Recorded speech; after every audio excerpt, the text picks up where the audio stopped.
Hello, you're watching my favorite YouTuber. Just to be different, I'm going to do it quickly. It's the ranking. You know what to expect.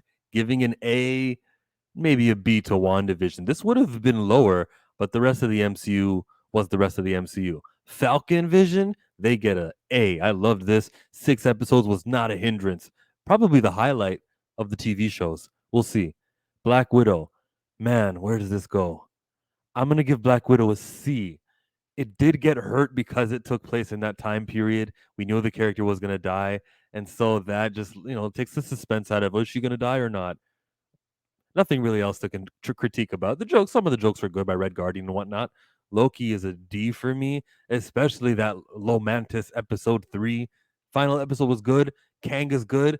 So maybe that should bring me up to C, but I cannot forgive everything else that happened here. It kind of didn't feel like it was an MCU show. It felt small budget. It felt like they filmed it in the volume and all the.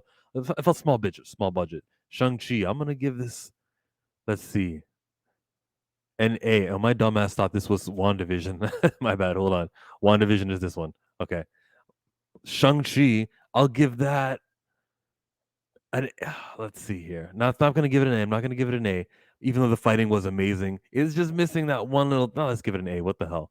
No, I can't disrespect other movies that got A's. I'll just give it a B. That's tough, though. Loved this movie. Eternals was my least favorite movie that the MCU has ever done. D. Next is Spider-Man No Way Home. That's got no question about it. Spider-Man is an A. I love seeing the 3 Spider-Man. Man, I wish I could see this in the theaters, but in Canada, they had restrictions at the theaters and I couldn't. I really wish I experienced this in front of a crowd, but even though I saw this on a dingy computer screen, I still recognize the epicness that it was. Cameos and just fun dialogue. Progressed Spider-Man, regressed him kind of by making everyone forget. But then at the ending, we're just the new suit and the promise of what's going to come. This movie was great, beginning to end.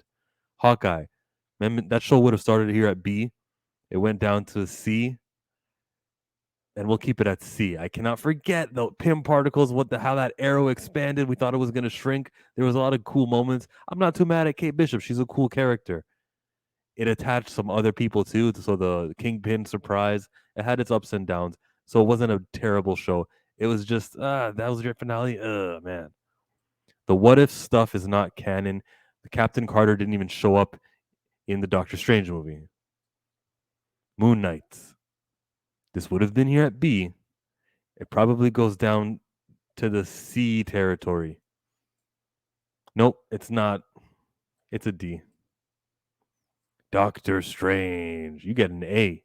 Multiverse of Madness. Could have had a little bit more madness, but I'm fine with it. I'll give this movie an A. I loved Doctor Strange's acting. I love getting to see Rachel McAdams back again. That's a double entendre if you think about it.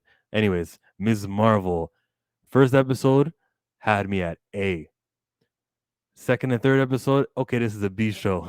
And then they completely just forgot this is a superhero show. And they said, let's talk about culture. Let's educate our audience and familiarize them with this person. And I didn't like that. I wish they, because I think they accomplished it as soon as they casted that cast. Mission accomplished. Now make the best show possible. They didn't do that. Kamala gets a C. Her show gets a C. But that doesn't mean that the next season is going to be crap. Maybe they will have gotten all of that out of their system and they can focus on progressing the story. Maybe where she's going to be in her next appearance. So for Ms. Marvel, she was going to appear in the Captain Marvel 2 movie. They probably could have prepared us for that one better in this show. They didn't. But if they do season 2 of Ms. Marvel, which I expect, I hope that prepares us for her next movie appearance, her next TV show appearance. Maybe it was the X-Men, which I don't like. She's an Inhuman. Thor, Love and Thunder. Yeah, I liked it. What? I liked this. It was fine. Yeah, Jane was a little bit cringy. So what? Werewolf by Night wasn't my thing, but it wasn't terrible. It's a C. Bro, phase 1 of Marvel did not look like this. She-Hulk gets a D for divisive. The conversations that it sparked, it generated topics that are, no, I don't want to have to chat about women in the workplace. I don't want to have to talk about this and that and this and that and more. It was such a bad show. Didn't like it. D. and that is the last MCU project that they did. This is a not a movie. Wakanda Forever is a mockery, so it's not getting rated. I said it's not getting rated. Oh, they're really trying to look. I'm dragging it. It doesn't go back. What if I press CTRL and Z? Yeah, it doesn't. It just doesn't work. Okay. It's going back and changing the my gradings. Wakanda Forever. They really want it to be a D. Fine, you get to be a D. Did I watch this in the theaters? Nope. Funeral for Cheddar gets a D. That is the video. I hope that was entertaining for 5 minutes and 39 seconds.